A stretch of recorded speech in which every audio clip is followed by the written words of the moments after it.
Think your friend's hand will make for a nice broth? You've clearly honed your sense of humor.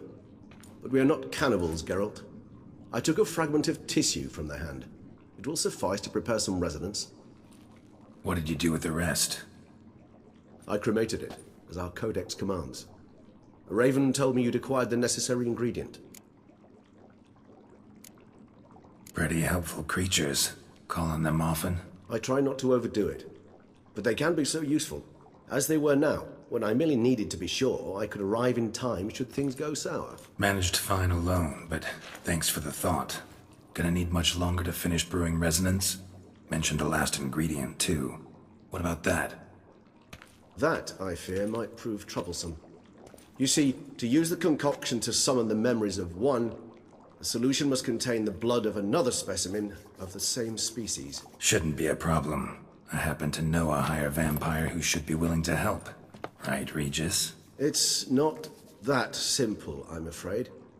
While you were away, I tried my damnedest to identify a replacement, but alas, none such exists. Not sure I understand what the problem is. Can't we just draw some of your blood? The blood must be in an agitated state.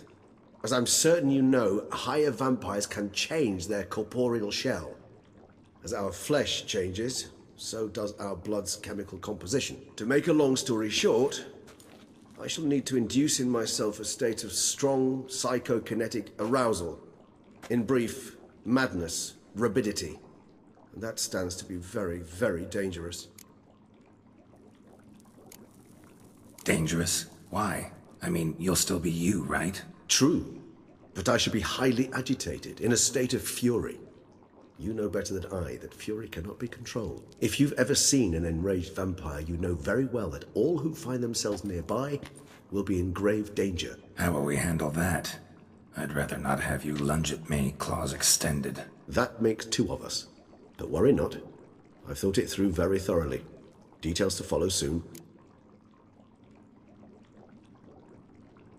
All right, so what do you want to do? We shall visit Tesha Mudna, an ancient vampire estate.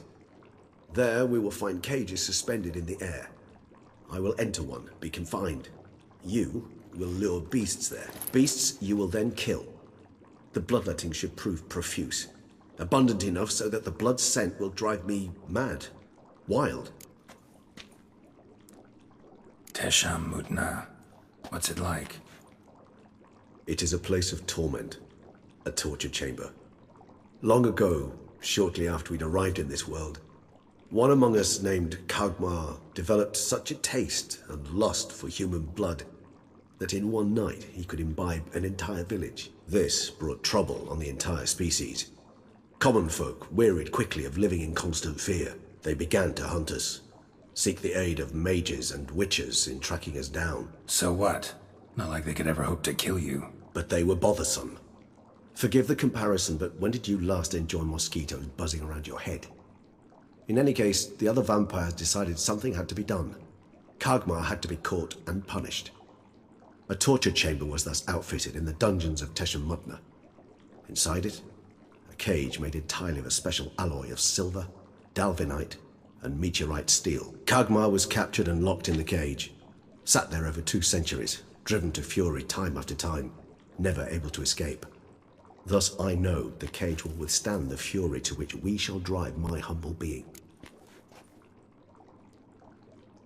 See no reason to dawdle. Tesha Mudna. Take me there. In a moment. Just one last thing.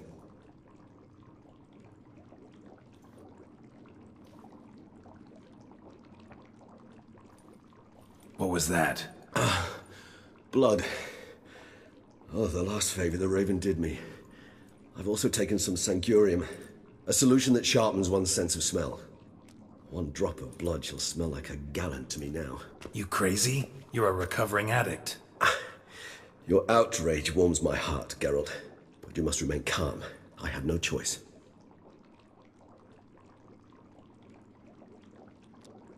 As things stand, the die is cast.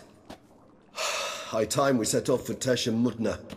My head's spinning already, and you're starting to smell quite tasty. And you're starting to scare me.